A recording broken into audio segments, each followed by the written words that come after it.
మానవుడి పాపి అనే మాట పాపం అనే దానికంటే పెద్ద పాపం కూడా లేదయా. ఎందుకంటే మానవుడు అమృత స్వరూపి. ఈ జీవితం మాత్రమే తన గురించి తాను తెలుసుకొని అన్నింటిని అర్థం చేసుకొని అన్నింటిని మరి ఇతరులకు అర్థమయ్యేటట్టుగా బోధించగలిగే సామర్థ్యం ఉన్నవాడు మానవుడు మాత్రమే. ఇతర ఏ జీవికి లేదని చెప్పి తేల్చారు. అందుకని ఈ గురించి నువ్వు తెలుసుకోవాలంటే ముందు మంచి చెడు ఉన్నటువంటి సమాజంలో చూసుకుంటూ మంచిగా మనం నడుపుకుంటూ 10 మందిని నడిపిస్తూ మంచి చెడుకు అతీతమైనటువంటి మరి జ్ఞానాన్ని పొందుతూ లోకంలో ఉన్నటువంటి వైరుధ్యం మొత్తాన్ని కూడా అంగీకరించాలి. వైరుధ్యాన్ని కలిగించాలి. వైరుధ్యం ఏమిటి? నువ్వు వేరు నేను వేరు, ఆయన పెద్దోడు నేను చిన్నాడు, ఆయన కులం నా కులం, ఇవన్నీ చెప్పలేమని వైరుధ్యం అనేది అసలు అనుకున్నది. కానీ అన్నింటినీ నువ్వు కలిగించాలి. ఏ తత్వాన్ని సాధించాలి? సర్వం కలిగిన బ్రహ్మాండాన్ని నువ్వు సాధించాలి. కాబట్టి ఒక ఏకత్వాన్ని సాధించడే మన భగవద్గీత సాగరం అంతా కూడా మనం చెప్పేది ఏమిటంటే ఇప్పుడు మనం చెప్పుకునేవన్నీ ఈ రకంగా ఇవన్నీ సాధించాలయా.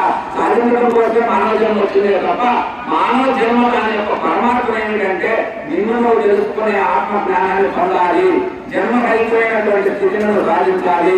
నువ్వు ఏం చేసినా జన్మ కొనసాగుతూనే ఉంటుంది, ఏమి చేయకపోయినా కొనసాగుతూనే ఉంటుంది. నీ బడుగులో నీకు ఇచ్చిన టైంలో ఇప్పుడు మనకు 5 నిమిషాలు 10 నిమిషాలు మైకి ఇచ్చారు. నువ్వు ఏం చెప్పినా నీ చేతిలో మైకి ఉంటుంది, చెప్పకపోయినా ఉంటుంది. 5 నిమిషాల తర్వాత మైకి నీ చేతిలో ఉంటుంది. అదేంటో అంటే మనం ఎక్కడ 15 రోజుల క్రితం నాకు ఎవరైనా గారు సంగరాయ అన్నాడు. 15 రోజులు వచ్చింది, అయిపోయింది. గంగాయితో వెళ్ళిపోలేదు పాపం. అట్లాగే ఈ సృష్టిలో కూడా ఇదంతా ఒక నాటకం. ఇదంతా కూడా ఎవరు పాత్రలో చక్కగా బోధించే దాంట్లో ఏమో తెలుసుకోవాలి. ఇదంతా నాటకము.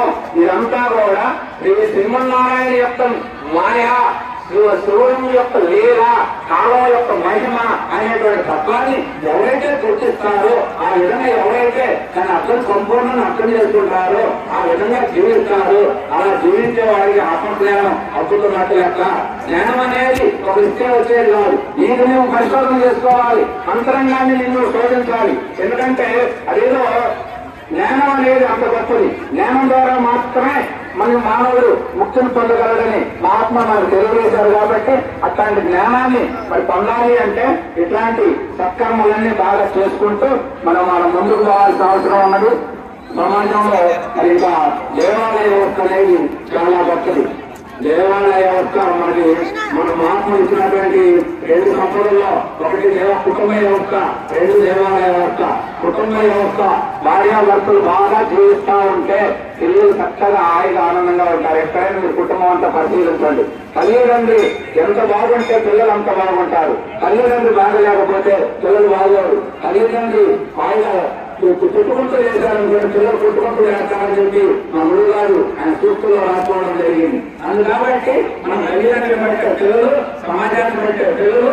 అందుకనే గురువు చెప్పినట్టు మాట సన్నం శరణం పెట్టాలి. సన్నం చాలా గొప్పది. సన్నాన్ని మనం బాగు చేయాలి. సన్నం అనేది ఎంత బాగుంటే మనం అంత బాగుంటామని చెప్పి మహాత్మాలు తెలిసాడు. కాబట్టి ఇవన్నీ మరి ఈ రకంగా తీసుకొని మరి కుటుంబ వ్యవస్థ అనేది బాగా పటిష్టంగా ఆదర్శంగా జీవించాలి మనందరం. ఇట్లాంటి కార్యక్రమాల్లో ఉన్నటువంటి వాళ్ళందరూ మంచి మార్పుకి శ్రీకారం వెళ్తే, ఎందుకంటే మనం పాడే పాటలో అర్థం మనకు తెలియట్లేదు, మనం మాట్లాడే మాటలో అర్థం మనకు తెలియట్లేదు. అందుకని ఏదో మాట్లాడేస్తామంటాం, ఏదో చేస్తా ఉంటాం. మన ప్రతి మనిషి వివేకానంద చెప్పిన మాట, మా భారతదేశంలో అమెరికాలో చెప్పిన మాట, అందరూ మోత వేదాంతం మాట్లాడతారయా అని చెప్పారు. వేదాంతం అంటే ఏంటి? మనం మాట్లాడతాం, మనం ఏమంటాం? అంతా మాయా అంటాం. నిజంగా అంతా కృష్ణ మాయ అని మనకు అర్థం అవుతా, అంతా మన ఊరకు అంతే. కానీ ఆ మాయ మనం వంట పెట్టదు. ఆ ఒక్క మాట కాదు. కానీ ఇదంతా శివుడు ఎలా అనుకుంటూ అనుకున్నాం అనుకోండి, అయినంత ఆడింది ఆట. ఆయన మాట్లాడిస్తే మాట్లాడతాం, ఆయన ఏమంటే ఏంటో ఇంకేదైనా పాత్ర ఇచ్చే చేస్తాం. అందుకే శంకరాచార్యులు అడుక్కునే వాడికైనా మా భక్త గురువుకైనా ఏం లేదు లేదా. ఎందుకంటే ఇదంతా కూడా ఆయన యొక్క ఆయన చెప్పి మొత్తం శివోహం ఆ శివుడే నేను, నాలో ఉన్న శివుడు ఆయనే అన్నది. కాబట్టి అయినప్పటికీ ఆయన ఎక్కడ ఆధారం అంటకూడదు అని చెప్పి సముద్రం కెరటంగా మారుతుంది. కానీ కెరటం సముద్రం కాదు. కాబట్టి నేను నువ్వు అంతా నువ్వేనే అని చెప్పి ఆయన పాదాలు కప్పు చెప్పినటువంటి మహాత్ముడు శంకరాచార్యులు. భారతదేశ చట్టం మీద ఎంతో మంది మహాత్ములు జన్మించి మనకి ఆధ్యాత్మిక జ్ఞానాన్ని అందించి మానవ జన్మని ఎట్లా చరింప చేసుకోవాలో మనందరికీ అందించారు. అట్లాంటి జ్ఞానాన్ని మనం తీసుకొని మన దేవాలయ వ్యవస్థ, ముఖ్యంగా దేవాలయ వ్యవస్థ అనేది మన ఆధ్యాత్మిక శోభకి ప్రప్రదమైనటువంటిది. ఆధ్యాత్మిక సాధన కొనసాగాలి అంటే దానికి మొట్టమొదటి భక్తి అనే బీజాలు పడాలి. భక్తి ద్వారా మన చక్కగా దేవాలయ వ్యవస్థలో ప్రతి గ్రామంలో 2 చోట్ల 3 చోట్ల భజన కార్యక్రమాలు పెట్టుకోవాలి. భజనలో పోటీ తత్వాలు లేకుండా నిర్మలమైనటువంటి మనసుతో మంచిగా ఆదర్శంగా ఆ రకంగా మనం భజన కార్యక్రమాలు కొనసాగిస్తూ ప్రతి గ్రామంలో నెలకొకసారి పుస్తకం కార్యక్రమాలు పెట్టుకుంటూ గురుతత్వాన్ని వ్యాప్తి చేస్తూ, ఎందుకంటే భారతదేశంలో తప్ప ప్రపంచంలో ఎక్కడ ఈ యొక్క గురుతత్వాన్ని మనకు మారడానికి లేదు.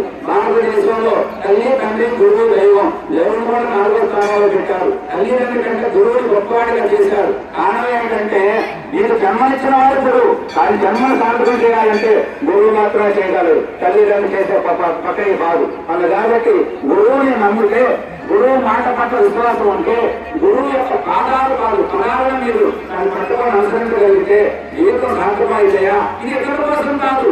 ఎవరు కూడా మన ఎవరు ఇదంతా పెట్టింది మనందరి కోసం కాదు. ఆయన ఆనందపడటం కోసం చేస్తున్నటువంటి క్రియ, ఆయన ఆనందం చేసుకోవడంలో మనందరం ఆనందపడతా ఉన్నాం. అదే లోకంలో చేసేటువంటి మహాత్ములు చేసే క్రియ ఏంటంటే వాడు పైకి మీకంటే మీకనే దేవుడు అంతా వాడి దృష్టిలో వాళ్ళు చేసుకుంటూ పోతా ఉంటే ఇదే అద్వైత జ్ఞానం. ఇవన్నీ నా కోసం అంతా చేసుకుంటా ఉంటే అది అంతా లోక కళ్యాణం అంతా జరుగుతూ ఉంటుంది. అదే ఇతరులు చేస్తున్నట్టు ఇతరులు ఎందుకు చేస్తూ ఇతరులు చేస్తున్నట్టు ఎక్కువ చేయలేం. అందుకనే మహాత్ములు ఎప్పుడు కూడా ఏం చేసినా మన కోసం మనం చేసుకుంటున్నాం. ప్రతి అడుగున ప్రతి చెట్టులో పుట్టలు అన్ని చోట్ల ఉన్నటువంటి ఆ భగవత్వే అవగాహన అది నేను కొత్తగా చేసేది ఏముంది. నేను కూడా ఒక ఉపకరణం లాగా ఈ కార్యక్రమాలు అన్నింటినీ చేస్తూ అది ముందుకు తీసుకుపోతా ఉన్నాం. అట్లాంటి గురుతత్వం అనేది అంత గొప్పది. అట్లాంటి గురువుని ఆశ్రయించి వారి మాటలను వింటూ